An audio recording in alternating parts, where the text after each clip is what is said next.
Good morning students. सो chemical properties चल रही थी अपनी, और केमिकल प्रॉपर्टीज़ के अंदर second chemical property that is elimination reaction हमने कंप्लीट की थी। एक रिएक्शन रहती है अपनी केमिकल रिएक्शंस ऑफ हेलोल्केन्स में, and that is reaction with metal.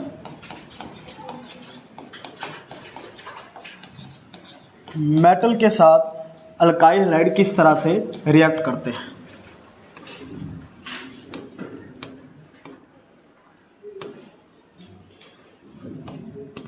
Reaction with metal, तो पूरा ध्यान आपका इधर हो, बहुत इंपॉर्टेंट है। For example reaction with magnesium, पहली ही एग्जांपल है और पहली बहुत ज़्यादा इंपॉर्टेंट है। रिएक्शन विद मैग्नीशियम आप देखोगे ज़रूर पहली बार, लेकिन ये आखिरी बार नहीं होगा। अब इसका सिलसिला यहाँ से स्टार्ट होगा और पूरे ऑर्गेनिक में चलेगा। ये वाला आपको कंपाउंड देखने को मिलेगा ही मिलेगा, तो ध्यान से देखना। अल्काइल हैलाइड लिया, अल्काइल हैलाइड की आप मैग्नीशियम के साथ रिएक्शन करवाओगे in the presence of dry ether. Dry ether को आप DE करके लिख सकते हो, नो प्रॉब्लम, ठीक है। ड्राई ईथर की प्रेजेंस में जब करोगे तो बेटा ये क्या होगा, Mg को बीच में फिट कर दो, बस RMgX बन जाएगा। ये Mg इसके साथ रिएक्ट करके कंपाउंड बना देता है RMgX। RMgX is alkyl magnesium halide. हाँ जी, RMgX क्या है, अल्काइल मैग्नीशियम हैलाइड। ये तो इसका केमिकल नेम बोला मैंने, मतलब जिस तरह का फॉर्मूला है, R मतलब अल्काइल, Mg मतलब मैग्नीशियम, X मतलब हैलाइड, लेकिन commonly known as very famous compound, बहुत ही ज़्यादा इंपॉर्टेंट कंपाउंड है, और इसको बोला जाता है ग्रिगनार्ड रिएजेंट। ग्रिगनार्ड रिएजेंट, ये पहली बार जरूर सुन रहे हो, लेकिन मैं आपको बता दूं आखिरी बार नहीं है। ये हर एक ऑर्गेनिक केमिस्ट्री के हर एक चैप्टर के अंदर आपको देखने वाला है। दैट्स वाई मैंने बोला कि बहुत फेमस कंपाउंड है। अभी पहली बार सुन रहे हो तो फेमस वाला फीलिंग नहीं आ रही होगी, लेकिन इसके बाद जब बार बार देखोगे पता चल जाएगा कि कितना फेमस है। इसके बगैर आप रिएक्शन ही नहीं करेंगे, ऐसा चैप्टर नहीं होगा जिसमें ये ना मिले। तो स्टार्टिंग इसी पहले चैप्टर से है। RMgX is known as Grignard reagent discovered by a scientist named Victor Grignard in 1900 and won the Nobel prize for this invention in 1912। बहुत इंपॉर्टेंट कंपाउंड है। विक्टर ग्रिगनार्ड जो साइंटिस्ट थे, उनके बारे में एक इंटरेस्टिंग फैक्ट है। एक्चुअल में जो विक्टर ग्रिगनार्ड थे, वो उनके पास डिग्री थी, मास्टर्स की जो डिग्री थी वो थी मैथ में। उन्होंने मैथ की पढ़ाई की थी, और जब बहुत साल बाद मैथ में करने के बाद उनका मूड चेंज हो गया, कहते हैं केमिस्ट्री के अंदर ट्रांसफ़र करते हैं, तो चेंज किया अपना फील्ड केमिस्ट्री के अंदर। अब मैथ वाला कोई स्टूडेंट अगर है ना, वो केमिस्ट्री अगर सेलेक्ट करेगा ना, तो जेन्युइनली बनता है फिजिकल केमिस्ट्री सेलेक्ट करना, क्योंकि फिजिकल केमिस्ट्री में न्यूमेरिकल्स आते हैं और मैथ एक न्यूमेरिकल पोर्शन का हिस्सा होता है। तो उन्होंने इसके अंदर भी ट्विस्ट दिया, उन्होंने कहाँ पे ट्रांसफर किया, ऑर्गेनिक के अंदर। एक मैथ वाला बंदा ऑर्गेनिक के अंदर ट्विस्ट किया, तो बड़ा इंटरेस्टिंग फैक्ट है। कहाँ उन्होंने मैथ के अंदर कुछ किया था, मैथ के बाद उनका मूड चेंज हुआ कि केमिस्ट्री के अंदर कुछ करते हैं, और ऐसा किया कि उनका नाम आज आप पढ़ रहे हो, कि एक ऐसा कंपाउंड बना दिया कि जिससे बहुत सारे ऑर्गेनिक कंपाउंड्स बनाएंगे, बहुत सारे ऑर्गेनिक कंपाउंड्स। तो this is the fact behind this discovery. तो इन्होंने फिर 1900 के अंदर डिस्कवर किया, और जब डिस्कवर किया तो तवज्जो दी नहीं किसी ने इतनी ज़्यादा इनको, मतलब मिला नहीं, क्रेडिट मिला नहीं इतना। तभी तो मैंने बोला कि 1912 में 1912 12 साल बाद इनको नोबेल प्राइज़ मिला, और डिस्कवरी की थी इन्होंने 1900 के अंदर। 12 साल लग गए इनकी इंपॉर्टेंस समझने के लिए। जब लोगों ने देखा कि हाँ भाई इस बंदे में कुछ खास है, तब नोबेल प्राइज़ जाके दिया। तो विक्टर ग्रिगनार्ड के बारे में बहुत ही फेमस ये स्टोरी है, आपको इसका फैक्ट पता होना चाहिए। आफ्टर ऑल बस आपको देखो, अगर एग्जाम पॉइंट ऑफ व्यू से देखें तो आपको ग्रिगनार्ड रिएजेंट पता होना चाहिए। ग्रिगनार्ड रिएजेंट का फॉर्मूला क्या है, RMgX, और क्या बोला था इसको, अल्काइल मैग्नीशियम हैलाइड, ठीक है। एक एग्जांपल से और क्लियर हो जाएगा। एक और एग्जांपल करते हैं बेटा। फॉर एग्जांपल CH3CH2Br मैं लेके चल रहा हूँ, और इसकी रिएक्शन मैंने Mg के साथ करवानी है in the presence of dry ether. You can write the product. क्या बनने जा रहा है बताओ। बोलो क्या बनेगा?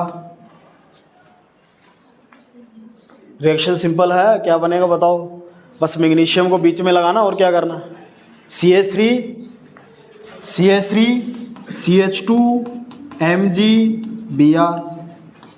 हाँ जी, और जैसे मैंने कॉमन इसका जनरल नेम बताया था वैसे ही आप इसका नेम लिख सकते हो। बोलो, इसका जैसे एल्काइल मैग्नीशियम हलाइड था तो इसका नेम क्या बनेगा? Ethyl magnesium bromide. बस, तो ये यूज़ किया जाएगा word, and commonly known as Grignard reagent. तो इथाइल मैग्नीशियम ब्रोमाइड बन गया ये। क्लियर है रिएक्शन? सिंपल है रिएक्शन। देखो, ड्राई ईथर की प्रेजेंस में आपको रिएक्शन करवानी है और गिरगिनाट रिएजेंट को आपको यहाँ पर रिएक्ट करवा के और गिरगिनाट रिएजेंट को बनाना है। इन शॉर्ट, जब रिएक्शन करते हैं Mg तो हुआ क्या अपने? Formation of Grignard reagent. बन क्या रहा है?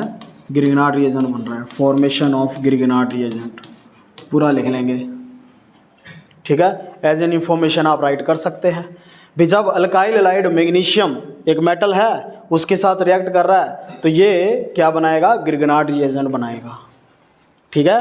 और बड़ा ही इंटरेस्टिंग कंपाउंड है। आपको लग रहा होगा ये सिंपल है, मेरी बात सुनो। ये बेटा देखना एक बार, ये इधर ये R क्या होता है बताना एक बार। R क्या है? कार्बन ही तो है। कार्बन एक मेटल है कि नॉन मेटल है? नॉन मेटल है, ठीक है? और Mg क्या है? मेटल है। मेटल नॉन मेटल के बीच में आपने नॉर्मली आयनिक कंपाउंड देखा होगा, समझ पा रहे हो आप? आयनिक कंपाउंड आपने सुना होगा। नॉन मेटल के साथ शेयरिंग करके कोवलेंट कंपाउंड बनाता है, लेकिन ये ऐसा अलग सा कंपाउंड है जिसमें एक मेटल है एक नॉन मेटल, लेकिन शेयरिंग करके एक आपको कोवलेंट कैरेक्टर भी दिख रहा है यहाँ पर। अरे इस बॉन्ड की खास बात यही है कि भैया ये आयनिक भी है और कोवलेंट भी है, 50-50 है, 50-50 आयनिक और कोवलेंट। बड़ा ही इंटरेस्टिंग बॉन्ड है इनके बीच में, आयनिक और कोवलेंट, ठीक है? इसको कभी आगे जब हम इसकी रिएक्शन करेंगे, कभी ब्रेक करेंगे ना, तो इस तरह से करेंगे। बताओ भी, कार्बन ज़्यादा इलेक्ट्रोनेगेटिव हो मैग्नीशियम, क्या लगता है आपको? अरे इलेक्ट्रोनेगेटिव। मेरी बात सुनो, मेटल्स के ऊपर किस तरह का चार्ज आता होता है? पॉजिटिव या नेगेटिव? पॉजिटिव के लिए जाना, इलेक्ट्रो पॉजिटिव नेचर होता है उनका, और नॉन मेटल क्या होता है? इलेक्ट्रोनेगेटिव नेचर का। तो अगर इसको आप ब्रेक करेंगे ना तो आप देखोगे इसके ऊपर नेगेटिव आएगा और इस पूरे के ऊपर स्लाइटली पॉजिटिव आएगा। तो अगर इसकी ब्रेकिंग करेंगे आगे, देखो इन द कमिंग चैप्टर इसकी रिएक्शंस भी करवाएंगे, और जब रिएक्शन करवाएंगे तो आपको इसकी ब्रेकेज आनी चाहिए। और कैसे टूटता? R नेगेटिव है MgX पॉजिटिव के अंदर। नॉर्मली आप R पॉजिटिव को देखते हो नॉर्मली, लेकिन यहाँ पर R नेगेटिव है, ध्यान रखना। R नेगेटिव और MgX पॉजिटिव, इस तरह से गिरगिनाट रिएजेंट की ब्रेकिंग करेंगे। चलिए, ये जब आएगा तब और अच्छे से देख लेंगे।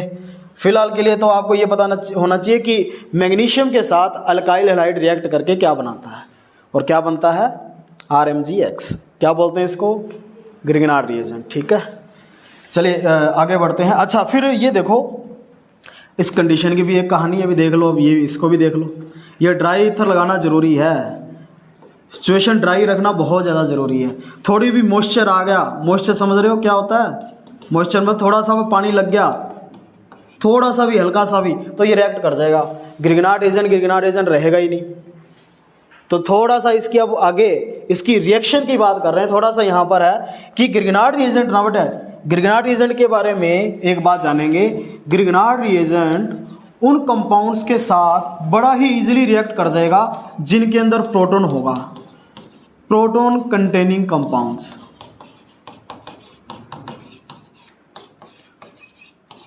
उनके साथ बड़ा ही इजीली रिएक्ट करता है, खुशी खुशी रिएक्ट कर जाएगा। मतलब अगर दिखा साथ के साथ रिएक्ट कर जाएगा। तो अगर गिरगिनाट रिएजेंट को बचा के रखना है तो जो ऐसे कंपाउंड जिनमें प्रोटॉन हो, प्रोटॉन समझ रहे हो ना, active hydrogen. Proton means active hydrogen. अब एक्टिव हाइड्रोजन क्या होता है? एक्टिव हाइड्रोजन वो होता है जो इलेक्ट्रोनेगेटिव एटम के साथ जुड़ा होता है। हाँ जी, बॉन्डेड विद इलेक्ट्रोनेगेटिव एटम। अरे ज़्यादा कुछ नहीं है, कॉम्प्लिकेटेड मत बनाओ, सिंपल। जैसे पानी हो गया, पानी का हाइड्रोजन एक्टिव हाइड्रोजन होता है, पानी में H पॉजिटिव मिलेगा, पानी का हाइड्रोजन। अल्कोहल का हाइड्रोजन ये होता है।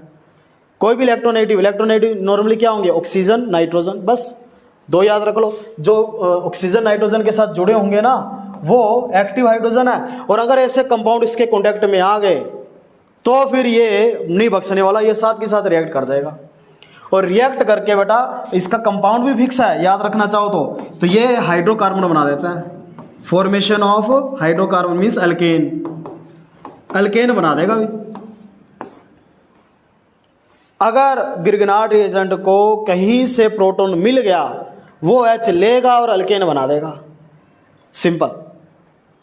एक एग्जांपल लेते हैं, मान लो अभी मैंने बोला कि ड्राई रखने की सिचुएशन बहुत ज़्यादा जरूरी है, एनहाइड्रस कंडीशन में बनाया जाता है ये। तो अगर हाइड्रेटेड कर दिया, मॉइस्चर कर दिया, इवन थोड़ा सा अगर वाटर वेपर भी मिल गया तब भी रिएक्ट कर जाता है। तो आप इसकी रिएक्शन दिखा सकते हो कि क्या होगा अगर वाटर के साथ रिएक्शन करवा दें, इसकी वाटर के कॉन्टैक्ट में आ जाता है तो ऐसा क्या हो जाएगा। तो भैया वाटर के साथ क्या होता है बेटा, देखो ध्यान से, वाटर के अंदर आपको ये हाइड्रोजन दिखाई दे रहा होगा, ये हाइड्रोजन और ये H, आर और H ये निकल जाएगा, बाकी सारा एज इट इज निकल जाता, तो अल्केन बन जाती है ऐसे, MgOH कंपाउंड बन के निकल जाता है।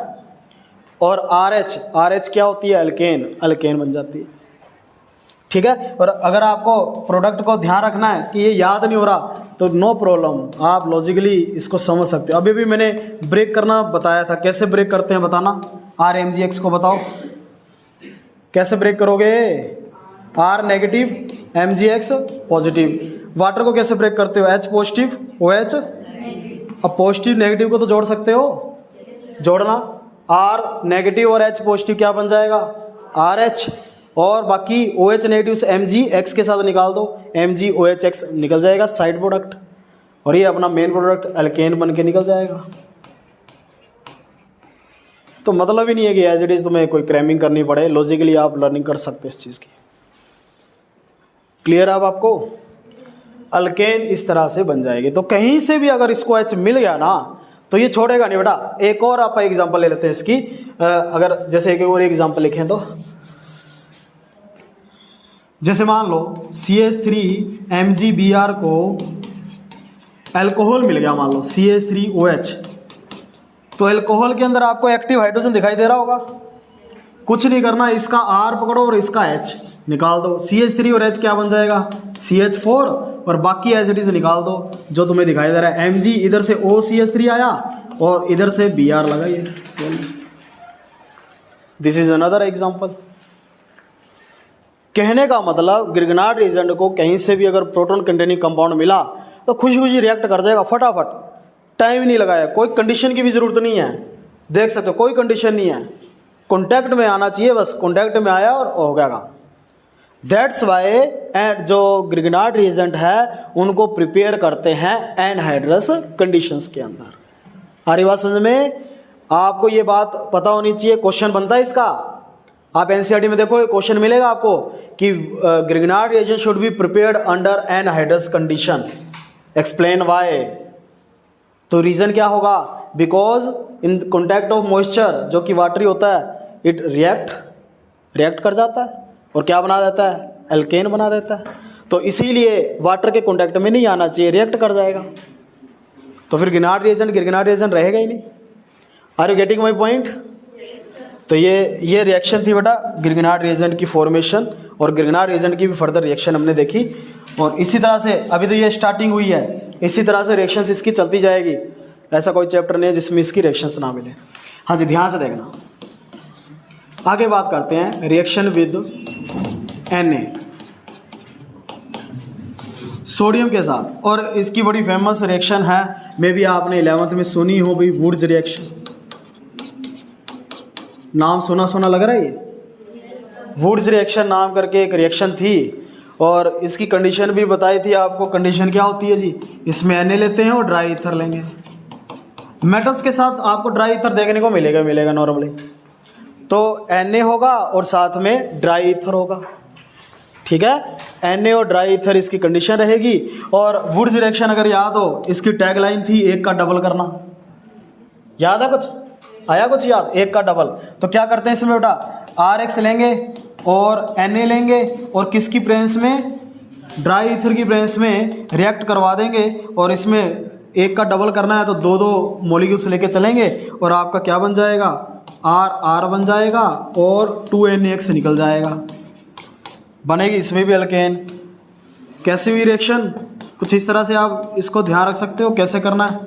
2RX को मैं ऐसे लिख सकता हूँ, देखो एक को इधर RX लिख दिया, एक इधर XR लिख दिया, तो क्या यहाँ पे 2NaX निकलता हुआ दिखाई दे रहा है। 2NaX निकाल दो, क्या बचेगा, R और R क्या है, अल्केन ही तो है। R और R क्या है, अल्केन है, तो अल्केन बन जाएगा, साइड प्रोडक्ट 2NaX निकल गया। ठीक है, क्लियर है सबको ये। चलो अगर क्लियर है तो एक ये लिख के दिखाओ इसका प्रोडक्ट, आपको रिएक्शन ऐसे आएगी बेटा। CH3Cl को रिएक्ट करवाओ in the presence of sodium and dry ether.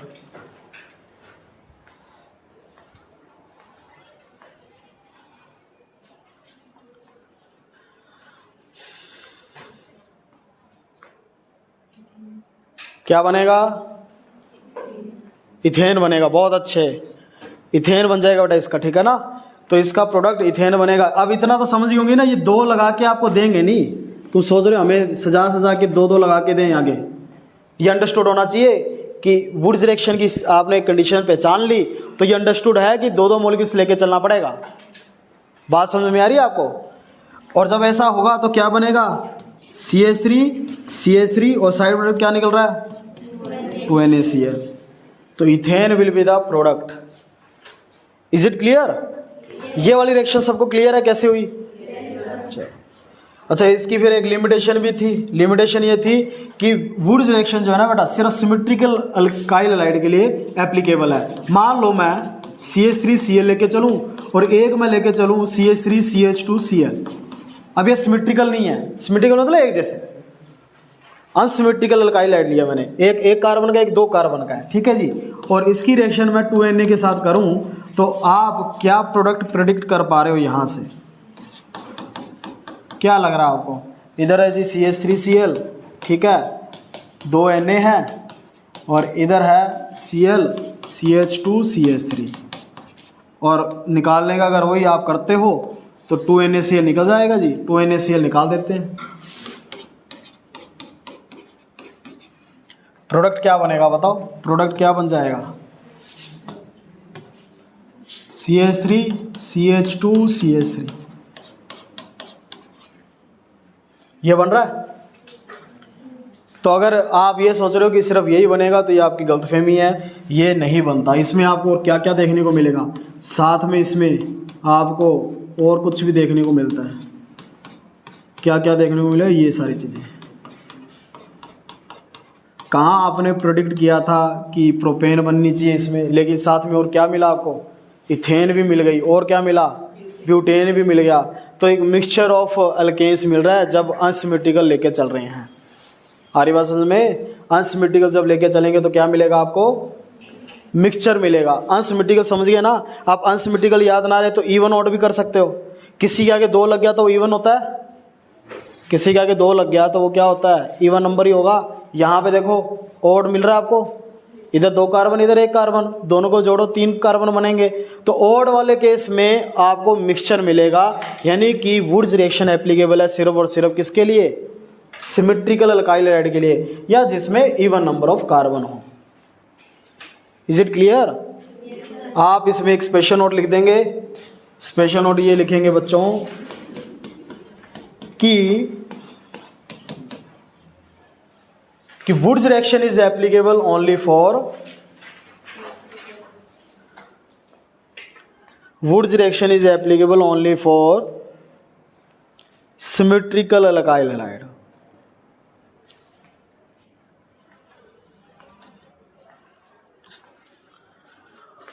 Wood's reaction is applicable only for symmetrical alkyl halide. In case of unsymmetrical alkyl halide, in case of unsymmetrical alkyl halides, अगर आप unsymmetrical लेके चलोगे, in case of unsymmetrical alkyl halide, a mixture of alkanes will be obtained.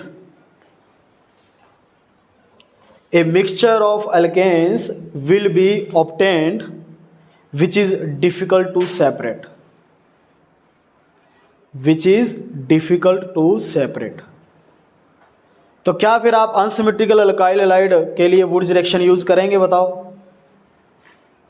क्या आप unsymmetrical alkyl halide के लिए Wurtz reaction use करेंगे? क्या नहीं करेंगे, क्योंकि अपने को प्रोडक्ट जो मिल रहा है वो मिक्सचर मिल रहा है, जिसको सेपरेट करना ही बहुत मुश्किल होगा, क्योंकि इनके बॉइलिंग पॉइंट वगैरह, मेल्टिंग पॉइंट वगैरह बड़े क्लोज होते हैं, तो सेपरेट करना मुश्किल। ठीक है, तो एक बार दोबारा रिपीट कर रहा हूँ, स्पेशल नोट कि Wurtz reaction is applicable only for symmetrical alkyl halide. In case of unsymmetrical alkyl halide a mixture of alkanes will be obtained which is difficult to separate, उसको सेपरेट करना मुश्किल हो जाएगा। Is it clear भाई? बताओ, सभी को clear हुआ ये वाला नोट? तो स्पेशल नोट को अच्छे से हाईलाइट कर लिया करो बेटा, इसमें छोटा मोटा क्वेश्चन बन जाता है। अच्छा, एक और बात, अगर आपने ध्यान दिया हो कि कम से कम एक का डबल करना है तो कम से कम क्या बनेगा? छोटी से छोटी अल्केन क्या बनने वाली है? इथेन बनने वाली है, यानी मीथेन नहीं बना सकते भी। एक वुड्स रिएक्शन से मीथेन को नहीं बनाया जा सकता। एक और पॉइंट बना सकते हो इसमें, उस स्पेशल नोट के उसको 1 नंबर दे दो। अब दूसरा पॉइंट भी लिख लो, ये जो आपने लिखा उसको 1 नंबर दे दो बेटा, और इसको दूसरा नाम दे दो कि methane can not be prepared, methane can not be prepared from Wurtz reaction. Methane को वुड्स रिएक्शन से प्रिपेयर नहीं कर सकते, क्योंकि भैया कम से कम तो 2 कार्बन की एल्केन बनेगी, और मीथेन कितने कार्बन की होती है? आई थिंक 1 कार्बन की होती है ना? हाँ, तो मीथेन नहीं बन सकते। ठीक है ना?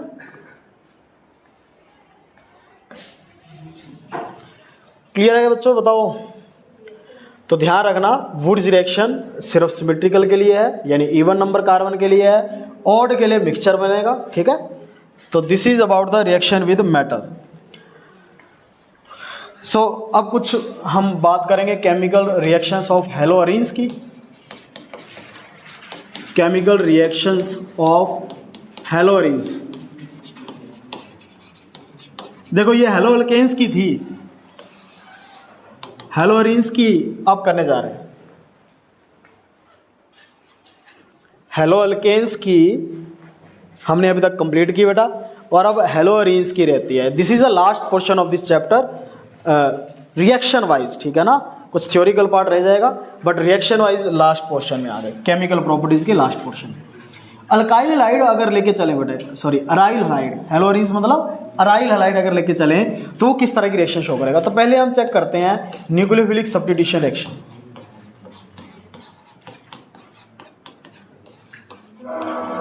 Nucleophilic substitution reaction, nucleophilic substitution reaction क्या है? सुना सुना लग रहा नाम सबका? कर चुके हम, ठीक है ना?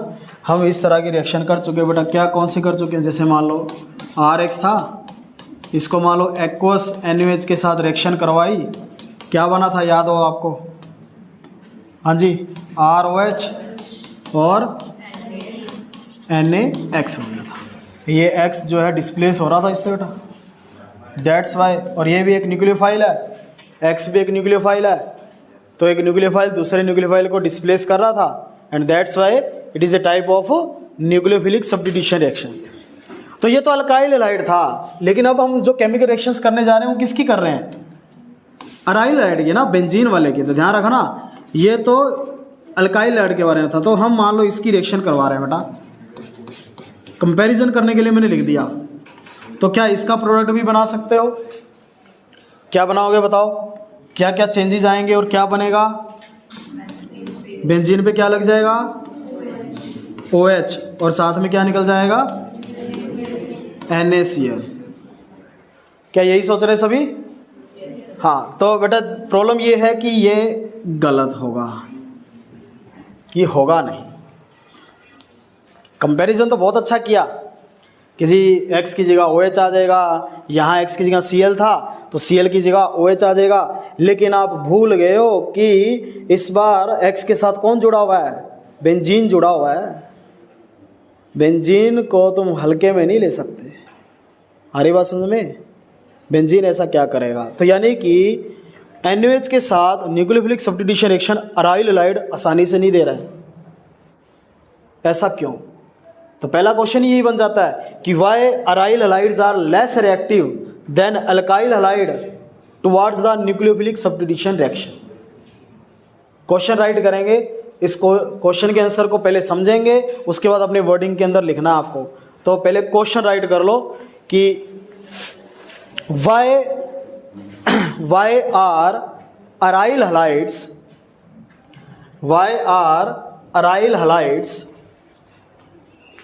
less reactive than alkyl halides?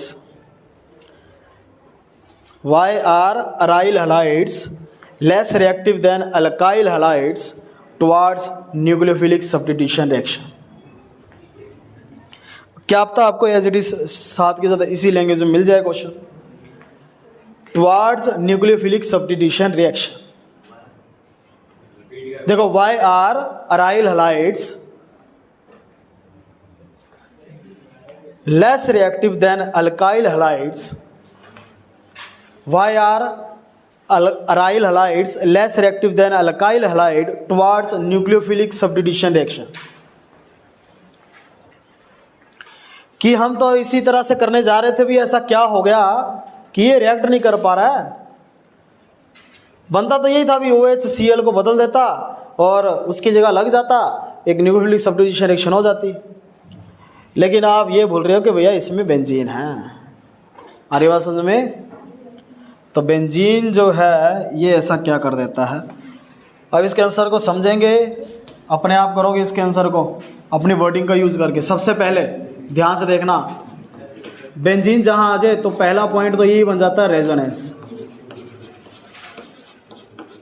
हाँ जी, I am explaining the reason. ये जो क्वेश्चन है उसका आंसर मैं एक्सप्लेन करने जा रहा हूँ, ध्यान से देखना। You can write this is because of the following factors. First factor is resonance, ये सबसे ज़्यादा इफेक्टिव रहेगा, ठीक है ना।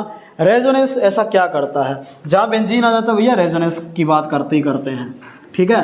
तो बेंजीन में बेटा ध्यान से देखना, बेंजीन में अच्छा जब रेजोनेंस करोगे तो बॉन्ड्स दिखाने हैं, सर्कल नहीं दिखाने होते, ठीक है ना। हमें बॉन्ड्स को इधर उधर करना होता तो बॉन्ड दिखाना पड़ता है। क्लोरीन है, क्लोरीन के ऊपर आपको ये पता होना चाहिए कि लोन पेयर होते हैं, ठीक है जी।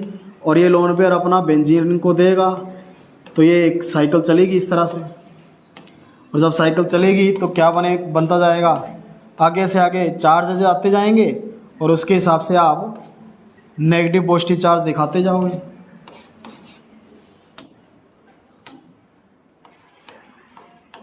हाँ जी, क्लोरीन से चला गया यहाँ पे बन जाएगा और क्लोरीन के ऊपर पॉजिटिव चार्ज आ जाएगा, और ये यहाँ पर इलेक्ट्रॉन्स आ गए तो यहाँ पे नेगेटिव चार्ज आ जाएगा। फर्स्ट स्टेप देखो, क्लियर है सबको। क्लोरोबेंजीन की रेजोनेंस हो रही है साथ के साथ। ये क्वेश्चन का आंसर तो है ही, साथ में एक और इसमें टॉपिक आ रहा है, रेजोनेंस ऑफ क्लोरोबेंजीन। आपको बेंजीन से रिलेटेड रेजोनेंस आनी चाहिए, हर एक चैप्टर के अंदर ये हिस्सा होगी। तो रेजोनेंस ऑफ बेंजीन से रिलेटेड भी आपका हो रहा है साथ के साथ।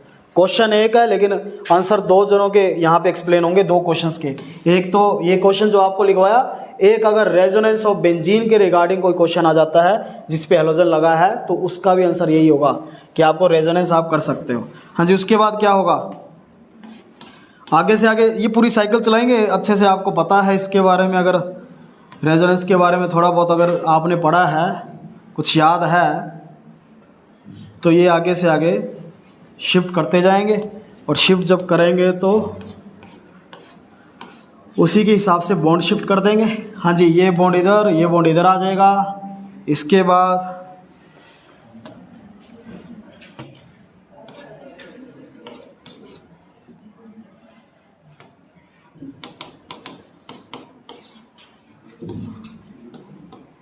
देखो यही बनेगा। देखो भी सभी समझ आ रहा ना। ये एरो वगैरह सबके मार्क्स हैं, एरो वगैरह ध्यान से लगानी है, मतलब कंप्लीट एरो हो, इन सब का ध्यान रखना बेटा। जो नेगेटिव चार्ज, पॉजिटिव चार्ज, जहाँ पे भी जो चार्ज आ रहा है उसको ध्यान रखना है। इसके बाद फिर से क्या होगा, फिर से घुमा देंगे अपन।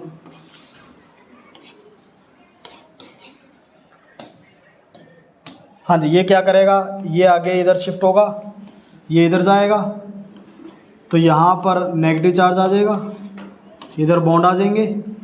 अच्छा डबल बॉन्ड तो था ही बेटा, ठीक है।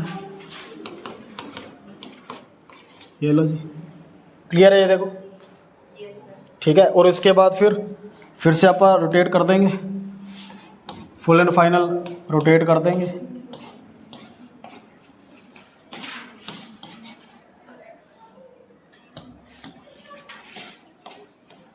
ध्यान से देखना बच्चों, ये full and final last step है। ये इधर और ये इसके ऊपर चला जाएगा, तो यहाँ पर पूरे के पूरे इलेक्ट्रॉन्स आ गए, ये बॉन्ड इधर आ गया, ये इधर और ये इधर। देखो क्या लग रहा है, फर्स्ट स्ट्रक्चर से एंड वाले स्ट्रक्चर में कुछ डिफरेंस नज़र आ रहा है आपको? क्या नज़र आ रहा है? बॉन्ड्स घूम गए ना, यही रेजोनेंस है बस। पाई इलेक्ट्रॉन्स की डीलोकलाइजेशन करना, पाई इलेक्ट्रॉन्स को घुमाना ही रिंग के अंदर, दिस इज रेजोनेंस। तो ये कंप्लीट रेजोनेंस हो रही है कि नहीं हो रही, बोलो, ठीक है। और ये नेगेटिव चार्ज घूम रहा है, तो इसको फिर देखो लास्ट में एक रेजोनेंस हाइब्रिड बना सकते हैं। और रेजोनेंस हाइब्रिड कैसे बनाते हैं बेटा, जब बॉन्ड अपना घूम रहा होता है ना, उसको डॉटेड लाइन से दिखा देते हैं कुछ इस तरह से। ये क्लोरोबेंजीन था और इसमें जो नेगेटिव चार्ज रिंग के अंदर रोटेट कर रहा था, डॉटेड लाइन से दिखा देना। और इस सर्कल को पूरा कंप्लीट मत करना सर्कल को, क्यों? क्योंकि यहाँ पे कोई चार्ज नहीं आया था, बाकी पूरी रिंग के अंदर आ रहा है, इस कार्बन पे कोई चार्ज नहीं है। आप देख लो इस कार्बन पे कहीं चार्ज आ रहा है कोई, तो इस कार्बन मतलब क्लोज मत करना।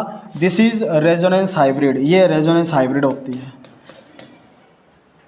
सो this is the complete resonating structures, these are the resonating structures of chlorobenzene. Chlorobenzene की रेजोनेटिंग स्ट्रक्चर्स है सारे के सारे। आ रही बात समझ में? लेकिन क्वेश्चन अपना क्या था कि वो रिएक्ट क्यों नहीं कर रहा है या लेस रिएक्टिव क्यों है, वो वहाँ पे OH क्यों नहीं आया, डिस्प्लेस क्यों नहीं आया? उसका एक पहला रीज़न हमने हेडिंग डाली रेजोनेंस। रेजोनेंस ड्रॉ करना अलग क्वेश्चन है, लेकिन अपना जो क्वेश्चन था अब उसके ऊपर आते हैं। क्या आपने रेजोनेंस में क्या नोटिस किया कि कार्बन और क्लोरीन के बीच में डबल बॉन्ड आ रहा है? देख रहे हो क्या आप? देख रहे हो बेटा, कार्बन और क्लोरीन, ये जो क्लोरीन जिसको अपने को हटाना था, वो रेजोनेंस के कारण उसके अंदर कौन सा बॉन्ड आ रहा है? डबल बॉन्ड करेक्टर आ रहा है कि नहीं आ रहा, बताओ? ये वाला जो है यहाँ पर बेटा डबल बॉन्ड आ रहा है कि नहीं आ रहा? तो क्या नॉर्मल कंडीशन पे डबल बॉन्ड को ब्रेक करना इजी होगा क्या? नहीं हो सकता। समझ में आ रही बात? ऐसा नहीं है कोई आया OH नेगेटिव आया इसको डिस्प्लेस कर देगा आसानी से, नहीं। अंडर नॉर्मल कंडीशन पॉसिबल ही नहीं है, because there arises double bond due to resonance. So first factor, first reason कह लो क्या है? रेजोनेंस। ओरली थोड़ा मैं बोल देता हूँ, due to resonance there rise double bond between carbon and chlorine in aryl halide, so release of halogen becomes difficult. आसानी से रिमूवल नहीं होगा इसका, removal of halogen becomes difficult, और यही वजह है कि लेस रिएक्टिव होता है ये। Are you getting my point? अच्छा नोट कर लिया सबने? नोट करो जल्दी से।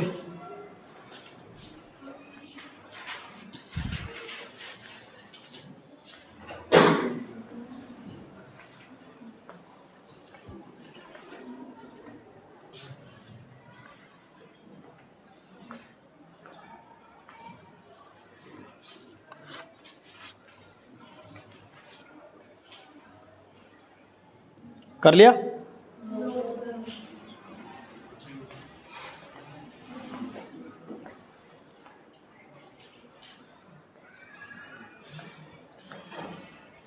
चलो स्पेस छोड़ दो, बाद में कर लेना, दिख जाएगी आपको, बाद में कर लेना।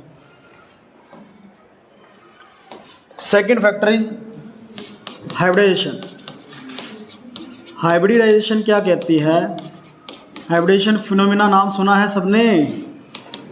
हाँ जी, हाइब्रिडेशन क्या कहता है बेटा, ध्यान से देखना। एक अपने पास अल्काइल हैलाइड लेके चलते हैं कोई, ठीक है, एक अपने पास अराइल हैलाइड है, ठीक है। तो हाइब्रिडेशन दोनों की चेक करते हैं। हाँ जी, जिसके साथ हैलोजन जुड़ा है उस कार्बन की हाइब्रिडेशन चेक करते हैं। बताओ बेटा, ये वाला कार्बन जो इसकी हाइब्रिडेशन क्या है? sp3 हाइब्रिडाइज्ड कार्बन है, और ये वाला कार्बन की sp2 हाइब्रिडाइज्ड जो है ये कार्बन होता है। ये तो सबको पता है, स्टार्टिंग ऑफ द चैप्टर हमने डिस्कस किया था sp2 कैसे करते हैं, sp3 कैसे करते हैं। तो sp3 हाइब्रिडाइज्ड है, ये sp2 हाइब्रिडाइज्ड है। पर अगर आपको याद हो भाई sp2 वाले में मोर s कैरेक्टर होने के कारण ये मोर इलेक्ट्रोनेगेटिव कार्बन है, ध्यान है क्या? s कैरेक्टर इसमें ज़्यादा था 33.33% और इसमें कितना है 25%। तो ये इसके कंपैरिजन में लेस इलेक्ट्रोनेगेटिव कार्बन है। क्यों भी बात समझ पा रहे हो? अरे कुछ याद आ रहा है कि नहीं आ रहा? Percentage s character is directly proportional to electronegativity. Electronegativity percentage s character पे डिपेंड करती है, तो परसेंटेज एस कैरेक्टर इसका ज़्यादा था तो ये ज़्यादा इलेक्ट्रोनेगेटिव होगा। ज़्यादा इलेक्ट्रोनेगेटिव होगा तो लेस पोलर बॉन्ड है। हाँ जी, this is less polar bond. इन सभी को अगर मिला के बोलें बेटा this is less polar bond. ये परसेंटेज एस कैरेक्टर वगैरह क्यों बताया है? ये बताने के लिए। मैं बोलने को तो डायरेक्ट बोल देता कि ये वाला बॉन्ड जी लेस पोलर होता है, ये वाला मोर पोलर बॉन्ड होता है, मोर पोलर बॉन्ड। डायरेक्ट ये भी मैं बोल सकता था कि जो अल्काइल हलाइड है उस वाला जो बॉन्ड होता है ज़्यादा पोलर होता है, जबकि अराइल हलाइड वाले में लेस पोलर होता है। लेकिन इसके पीछे का रीज़न भी आपको पता होना चाहिए, लेस पोलर क्यों बोला? Due to hybridization, due to percentage s character, due to less और more electronegativity. Are you getting? तो लेस पोलर और मोर पोलर। अच्छा, जब बेटा न्यूक्लियोफाइल तभी बनता है जब ज़्यादा पोलर बॉन्ड हो। न्यूक्लियोफाइल बनेगा तभी तो न्यूक्लियोफिलिक सब्स्टिट्यूशन रिएक्शन करेगा। लेस पोलर होगा तो न्यूक्लियोफाइल आसानी से बन नहीं पाएगा, मतलब वो पॉजिटिव नेगेटिव चार्ज आसानी से आएगा नहीं ना। ज़्यादा पॉजिटिव नेगेटिव चार्ज कहाँ आएगा? लेस पोलर में या मोर पोलर में? ज़्यादा नेगेटिव। अजय इसके ऊपर आप स्लाइटली पॉजिटिव स्लाइटली नेगेटिव दिखाते हैं, याद है क्या? तो मुझे एक बात बताओगे, ज़्यादा स्लाइटली पॉजिटिव स्लाइटली नेगेटिव किस में आएगा? इस कार्बन वाले जो एलिफेटिक है इसमें या एरोमेटिक है इसमें? एलिफेटिक में आएगा, क्योंकि ये ज़्यादा पोलर है। ज़्यादा पोलर है तो ज़्यादा नेगेटिव आएगा। उतना ही आसान रहेगा OH नेगेटिव को, न्यूक्लियोफाइल को इसको डिस्प्लेस करना। आरे बात समझ में? Due to less polar bond, less polarity के कारण ये लेस रिएक्टिव हो जाता है। तो एक रीज़न ये भी है, एक रीज़न ये भी हो गया बेटा। तो hybridization is the second reason. ये भी आप लिख सकते हो कि ऐसा हाइब्रिडेशन ऐसा क्या रोल प्ले कर रहा है इसकी रिएक्टिविटी के अंदर। तो ये सब बातें आप उसमें लिख सकते हो। ठीक है जी, एक और देख लेते हैं point, instability of phenyl कटाइन। Next जो रीज़न रहेगा इनस्टेबिलिटी ऑफ फिनाइल कटाइन। क्या मीनिंग है इसका? ध्यान से देखो, वही कंपैरिजन करेंगे। मान लो बेटा ये RCH2X था, मान लो ये रिएक्ट कर रहा है, तो रिएक्ट करके ये टूटेगा, किस में टूटेगा बेटा? RCH2 पॉजिटिव में और X नेगेटिव में टूटेगा ऐसे। ठीक है, मान लो आपने ब्रेक किया और ये बन जाएगा। इसको क्या बोलते हैं? कार्बन के ऊपर पॉजिटिव चार्ज क्या है ये? This is reaction intermediate. क्या बोलते हैं इसको? कार्बोकटाइन। क्या बोलते हैं? कार्बोकटाइन। ठीक है, तो अगर मान लो इसी को लेके चले आप, यही वाला रूल इसमें लगाएं आप एरोमेटिक वाले में, यानी कि बेंजीन वाले में, यानी कि अराइल हलाइड वाले में, इसका भी बॉन्ड तोड़ के आप बनाते हैं, तो क्या ऐसा ही कुछ बनेगा? ये बॉन्ड तोड़ा जी, ये बॉन्ड तोड़ने के बाद यहाँ पे पॉजिटिव चार्ज और X नेगेटिव को अलग कर दिया, कुछ ऐसे बनेगा। अगर जैसे इसका बॉन्ड तोड़ा बेटा ये बना, तो अगर अराइल हलाइड का बॉन्ड तोड़ोगे तो यही बनेगा। ये जो आपको बेंजीन पे पॉजिटिव दिखाई दे रहा है, दिस इज फिनाइल कटाइन, इसको बोला गया है फिनाइल कटाइन। फिनाइल के ऊपर पॉजिटिव चार्ज, फिनाइल कटाइन। क्या इस तरह की स्पीसीज आपने कभी देखी है? वैसे नॉर्मली देखने को मिलती है ये? नहीं मिली। क्यों नहीं देखने को मिलती? क्योंकि स्टेबल नहीं होती है। बेंजीन जाना जाता है इलेक्ट्रॉन नेगेटिव एक स्पीसीज के कारण। बेंजीन के पास इलेक्ट्रॉन की कमी है क्या? बताओ। बेंजीन के अंदर ये सर्कल क्या रिप्रेजेंट करता है कि बहुत ज़्यादा इलेक्ट्रॉन से घूम रहे हैं पूरी तरह से, और उसके ऊपर कौन सा चार्ज दिखा रहे हैं? पॉजिटिव। क्या इंडिकेट करता है? इलेक्ट्रॉन ज़्यादा या कम? कम। और ना होते हुए भी इसके ऊपर पॉजिटिव दिखाया जा रहा है, तो ये स्टेबल नहीं होता। तो मुझे एक बात बताओ, अपा लेस स्टेबल की तरफ जाते हैं या मोर स्टेबल की तरफ जाते हैं? मोर स्टेबल की तरफ। तो क्या ये रिएक्ट करेगा? जब इसको पता कि बनने वाला ये एक लेस स्टेबल स्पीसीज है, तो क्या ये रिएक्ट करेगा? क्या बोलो? तो ये जो फिनाइल कटाइन बनता है ना, ये अनस्टेबल होता है बेटा, इसकी अनस्टेबिलिटी के कारण ये लेस रिएक्टिव हो जाएगा। इसी को अपनी लैंग्वेज में बना के लिखना आपको, लेस रिएक्टिव हो जाएगा due to the formation of a unstable phenyl cation. तो बनने वाला एक अनस्टेबल चीज़ है तो ये रिएक्ट करेगा ही नहीं। रिएक्ट हम क्यों करवाते हैं, रिएक्शन क्यों करवाई जाती है, लेस स्टेबल से मोर स्टेबल की तरफ जाने के लिए। बनने वाला है लेस स्टेबल यानी कि अनस्टेबल ही है, तो वो फिर रिएक्ट क्यों करेगा। तो इसीलिए एक रीज़न ये भी है, लेस रिएक्टिव हो जाता है। Is it clear. एक और आप इसमें पॉइंट डाल सकते हो, लास्ट है वो रीज़न, और वो है स्टीरिक फैक्टर। किसी के अंदर स्टीरिक फैक्टर आ जाता है ना बेटा, स्टीरिक फैक्टर समझ गए ना, स्टीरिक रिपल्शन, बल्कि ग्रुप जिसमें हो, किसी के अंदर स्टीरिक फैक्टर आ जाता है तो उसकी रिएक्टिविटी कम हो जाती है।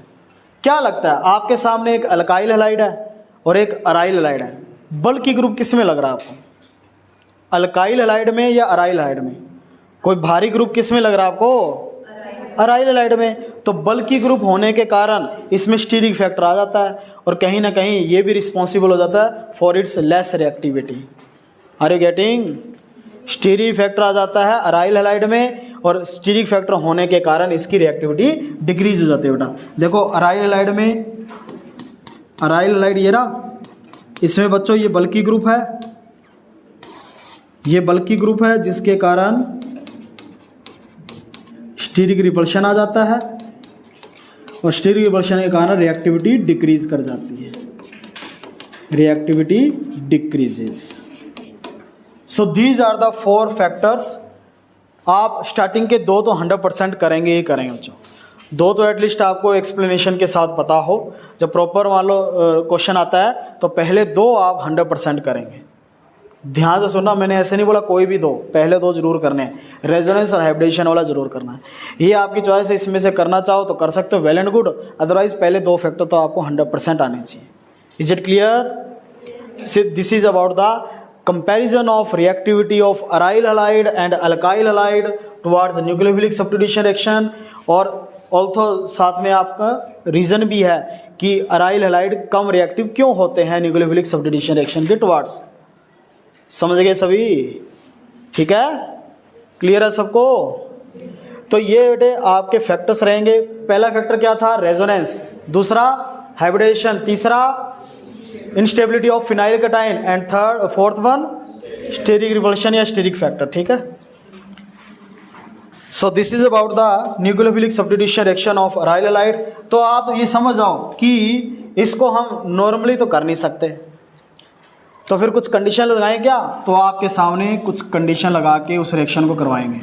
रिएक्शन जरूर करवा के दिखाएंगे आपको। देखो आपको OH लेके आना है इसके ऊपर, NaOH के साथ रिएक्शन करवा के, तो NaOH हम खाली नहीं लगवाएंगे, साथ में कंडीशन लगानी पड़ेगी।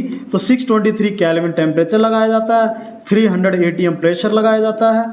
और जब आप ऐसा करते हो, 2 स्टेप की रिएक्शन है ये, दोनों को एक साथ दिखाया जा सकता है। और जब आप ऐसा करते हो फिर अब आपको क्या मिलेगा बेटा, अब आप इसके ऊपर OH यहाँ पे लगा सकते हो, NaCl निकाल सकते हो।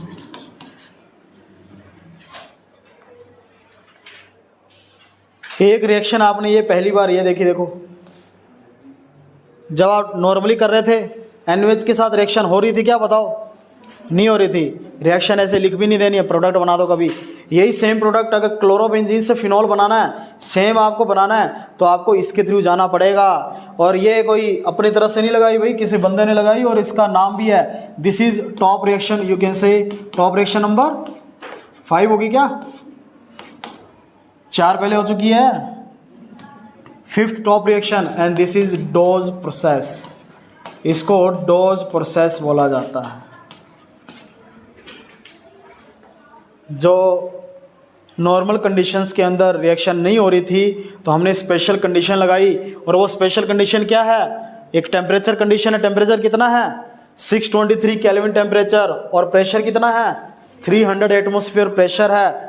और ये सेकंड स्टेप में H पॉजिटिव का मतलब बेटा एसिड डाला गया है, ठीक है ना, एसिडिफिकेशन की गई है। तो जब ये कंडीशन लगाते हो तो क्लोरोबेंजीन किस में कन्वर्ट हो जाएगा, फिनॉल के अंदर हो जाएगा, और क्लोरीन किससे रिप्लेस हो जाएगा, OH से रिप्लेस हो जाएगा, जो नॉर्मल कंडीशन के अंदर नहीं हो रही थी। बात समझ में आ रही है आपको? तो ये छोटी मोटी बात नहीं है, आप अच्छे से समझ गए होंगे कितनी इसके पीछे की क्या कहानी है, क्या क्या रीज़न आ रहे हैं देख लो। और उसके बाद कंडीशंस लगाई, किसी ने रिएक्शन करके देखी कि ये कंडीशंस के अंदर रिप्लेस हो रहा था, तब जाके ये रिएक्शन आई। और इस रिएक्शन का क्या नाम है? Dose process. नेक्स्ट चैप्टर में भी आएगी, ध्यान रखना, आपसे पूछा जाएगा। अच्छा, एक चीज़ और ध्यान दें,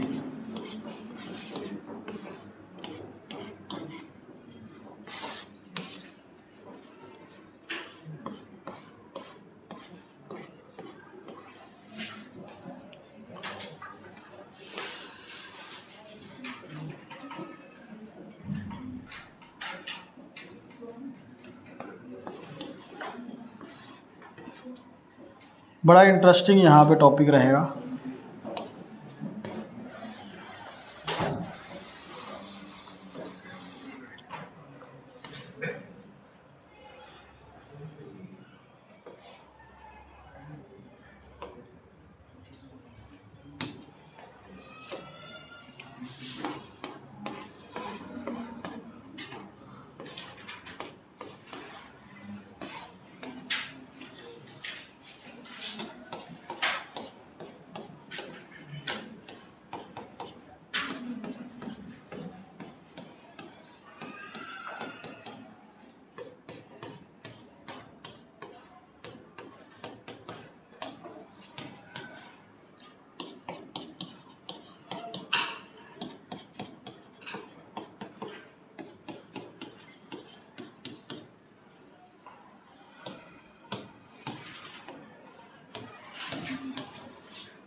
मैंने कुछ रिएक्शंस लिखी है आपके सामने। स्टार्टिंग डोज प्रोसेस से करना, देखो जब क्लोरोबेंजीन था बेटा, ध्यान से देखना, क्लोरोबेंजीन था, OH आ रहा है, Cl की जगह OH आ रहा है, इसमें भी Cl की जगह OH आ रहा है, Cl की जगह OH, Cl की जगह OH, और साइड प्रोडक्ट सेम निकल रहा है सब में। ठीक है जी, डिफरेंस क्या नज़र आ रहा है आपको? देखो जल्दी से ऑब्जर्व करो, क्या डिफरेंस नज़र आ रहा है?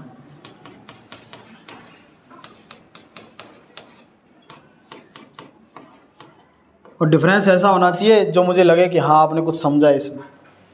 बताओ। टेम्परेचर का, टेम्परेचर कैसे मतलब वेरी कर रहा है? क्या चीज़ देख के टेम्परेचर कंडीशन बदल रही है? NO2 को क्या बोलते हैं? Nitro group. ठीक है, क्या आपने ये ऑब्जर्व किया बेटा, जैसे जैसे नाइट्रो ग्रुप लगा रहे हैं कंडीशंस थोड़ी कम होती जा रही है। जब कुछ नहीं लगा था तो टेम्परेचर देखो कितना ज़्यादा, प्रेशर भी लगाना पड़ा, कितना हाई प्रेशर है ये, 300 एटमॉस्फेयर प्रेशर, 623 केल्विन टेम्परेचर। एक नाइट्रो ग्रुप लगाया, टेम्परेचर कितना आ गया? 443 केल्विन। दो नाइट्रो ग्रुप लगाए, 368 आ गए। और 3 जब नाइट्रो ग्रुप लाए तो टेम्परेचर लगाने की जरूरत नहीं पड़ी, थोड़ा सा गर्म करो हो गया, थोड़ा सा वार्म किया और रिएक्शन होगी। देख पा रहे हो आप? ये ऑब्जर्व कर रहे हो सभी? तो ये क्या है, नाइट्रो ने ऐसा क्या किया? ये क्वेश्चन बनता है बहुत इंपॉर्टेंट, अच्छे से सुन लो, अपनी लैंग्वेज में लिखना है, मैं लिखवाऊंगा नहीं, सुन लो अच्छे से।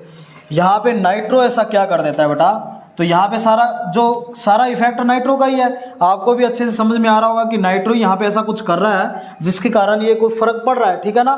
तो नाइट्रो ऐसा क्या कर रहा है? तो बेटा नाइट्रो का किस तरह का इफेक्ट होता है, इसका बड़ा ही स्ट्रॉन्ग -I एंड -R, कुछ याद आ रहा है? -I और -R negative inductive effect, negative resonance effect, या यूँ कहूँ कि ये एक स्ट्रॉन्ग इलेक्ट्रॉन विदड्रॉइंग ग्रुप होता है। क्या होता है ये? Strong electron withdrawing group, electron खींचने वाला। अब भैया बेंजीन के पास इलेक्ट्रॉन्स, अभी भी मैंने कुछ बोला था आपको, बेंजीन के पास इलेक्ट्रॉन्स की भरमार है। अब ये नाइट्रो ग्रुप बेंजीन रिंग में से इलेक्ट्रॉन खींच रहा है। मुझे एक बात बताओ, इलेक्ट्रॉन अगर खींचेगा तो इलेक्ट्रॉन डेंसिटी क्या करेगी बेंजीन की, कम होगी या ज़्यादा होगी, कम होगी ना, ये इलेक्ट्रॉन डेंसिटी को डिक्रीज करेगा। ध्यान से देखना बेटा, ध्यान से सुन लो इस बात को।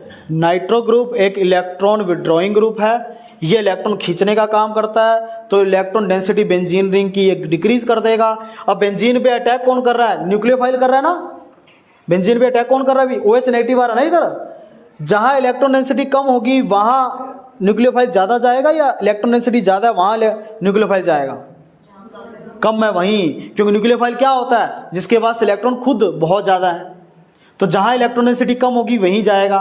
तो सबसे कम इलेक्ट्रॉन डेंसिटी कहाँ लग रही है आपको, कहाँ होगी, 3 नाइट्रो ग्रुप वाले में सबसे कम होगी, होगी कि नहीं होगी।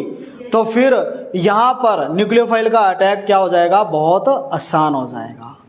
आ रही बात समझ में, क्योंकि यहाँ पर 3 नाइट्रो ग्रुप होने के कारण इलेक्ट्रॉन डेंसिटी सबसे कम है, सबसे ज़्यादा डिक्रीज करेगी, और सबसे ज़्यादा डिक्रीज करेगी तो न्यूक्लियोफाइल का अटैक बहुत आसान हो जाएगा, और इसी वजह से कंडीशंस आप देख रहे हो कम होती जा रही है। बात समझे कि नहीं समझे। तो this is about the reaction of aryl hide in terms of nucleophilic substitution reaction, and this is complete reactions. ये पूरी रिएक्शन की सीरीज आपके सामने है कि भैया अगर आप नाइट्रो ग्रुप लगाते जाओगे इसका क्या इफेक्ट पड़ेगा। तो इनमें से कोई भी रिएक्शन आपको दे दे उठा के, आपको आना चाहिए बेटा क्या क्या कंडीशन लगती है, पता होना चाहिए। डोज प्रोसेस पहली वाली रिएक्शन के लिए नाम है, ठीक है ना, ध्यान रखना। डोज प्रोसेस जब भी मैं लिखूँ आपसे तो आपको सिर्फ पहली रिएक्शन लिखनी है। हमारी बात समझ में, ये एक्स्ट्रा क्वेश्चंस बन के आपके सामने आएंगे। हाँ, वन मोर थिंग, इसका एक नाम फेमस, अभी मैं लास्ट वाले का नाम और लिखवा देता हूँ। हाँ जी, वैसे तो इसका 2,4,6 ट्राईनाइट्रोफिनॉल है। हाँ जी, 2,4,6 ट्राईनाइट्रोफिनॉल TNP बोला जाता है, लेकिन मोर ओवर इसको पिक्रिक एसिड बोला जाता है। क्या बोला जाता है, पिक्रिक एसिड। बहुत ही एक एक्सप्लोजिव मटेरियल है ये, TNP और पिक्रिक एसिड। TNP मतलब ट्राईनाइट्रोफिनॉल, ये तो IPC जैसा ही हो गया। 2,4,6 trinitrophenol will be its IPC name. हाँ जी, पूरा नाम IPC लिख लो अच्छे से, 2,4,6 ट्राईनाइट्रोफिनॉल लिख देता हूँ, 2,4,6 ट्राईनाइट्रोफिनॉल, जिसको TNP लिखा मैंने बच्चों। ये क्या है, ये तो इसका IPC नेम है, और कॉमन नेम क्या है, पिक्रिक एसिड। पिकनिक मतलब लिख देना, पिक्रिक एसिड है, ठीक है। तो पिक्रिक एसिड, अच्छा इसके ऊपर एक MCQs आया हुआ है, कहते which of the following acid do not contain COOH group. Acid normally क्या होता है, एसिड में कार्बोक्सिलिक एसिड होता है ना। MCQs ध्यान से क्या होता है आपको आई जाए, which of the following group do not contain COOH carboxylic acid group, और उसमें से 4 ऑप्शन थे, 4 ऑप्शन में से एक पिक्रिक एसिड लिखा हुआ था। तो क्या जवाब आना चाहिए बताओ, picric acid. Picric acid, acid नाम जुड़ा है लेकिन COH ग्रुप नहीं है इसके अंदर, इसके अंदर तो OH है, नाइट्रो है। Are you getting. तो ये MCQs आया हुआ है अभी बोर्ड के अंदर, ठीक है ना। क्लियर अभी आपको, बोलो ठीक है। तो इसकी आगे न्यूक्लियोफिलिक सब्स्टिट्यूशन रिएक्शन होगी, इसके बाद इसकी जो इलेक्ट्रोफिलिक सब्स्टिट्यूशन रिएक्शन रहती है और एक रहती है reaction with metal. So in next lecture we will complete it. एक इलेक्ट्रोफिलिक सब्स्टिट्यूशन रिएक्शन रहती है, एक रिएक्शन विद मेटल रहती है, तो ये कंप्लीट हो जाएगा। उसके बाद बस थ्योरिकल पोर्शन रहता है इस चैप्टर का, तो ये चैप्टर भी आपका कंप्लीट हो जाएगा। Till then you have to keep revising and practice the और रिएक्शंस। क्लियर है सबको। तो इसकी तैयारी करते रहें बच्चों, ठीक है ना। अब प्रैक्टिस करने का टाइम आ गया है, लगभग एंडिंग के ऊपर है चैप्टर, तो प्रैक्टिस करना स्टार्ट कर दो। नेम रिएक्शंस, टॉप रिएक्शंस और जितने भी क्वेश्चंस आपको दिए हैं उनके बारे में, ठीक है। चलिए मिलते हैं नेक्स्ट लेक्चर के लिए, तब तक के लिए आपको अच्छे से इसको प्रैक्टिस करना है रिएक्शंस को, ठीक है। Okay, thank you.